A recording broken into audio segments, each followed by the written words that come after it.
You know, the technology has taken leaps and bounds, and sometimes our strategies and our tactics have not kept up with that. So let's see where we are today. This should be a very interesting and a very exciting event here for TechatState, as well as for the rest of us who are looking to see how we can help. Big data is hugely important. It opens up possibilities that we just didn't have before. Whole areas of research and understanding that were closed to us now were opened up. And I think it's really impressive that the State Department is leaping into this and, in fact, leading us with a conference like this, bringing together experts who have actual experience and who are sharing that and helping us to see what the possibilities are and what some of the pitfalls are. It's figuring out how to take all this information and make it useful and actionable in different ways. It's pretty interesting. I mean, to be able to leverage something that's that basic in that kind of an accurate way is something I had not seen before. On a technical and a theoretical level, how do you deal with that information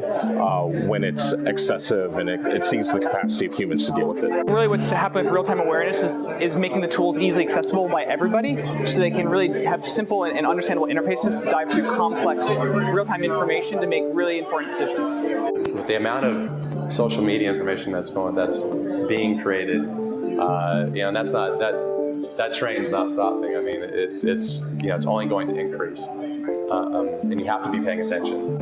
I think we have a real problem with the amount of information that's headed our way and how we develop a relationship with it. Your news diet should start with your household, right? Figure out what's going on with your family, then figure out what's going on with your block, then figure out what's going on with your neighborhood, and then maybe figure out what's going on with your city, state, and then the federal government. All too often, people are more concerned with what's going on with Barack Obama than they are their own spouse. And I think that needs to change in order for us to have a healthy relationship with information. I'm really convinced now that we've all been thinking that you need all of Twitter to kind of see what's going on in Twitter and aggregate and trend on it.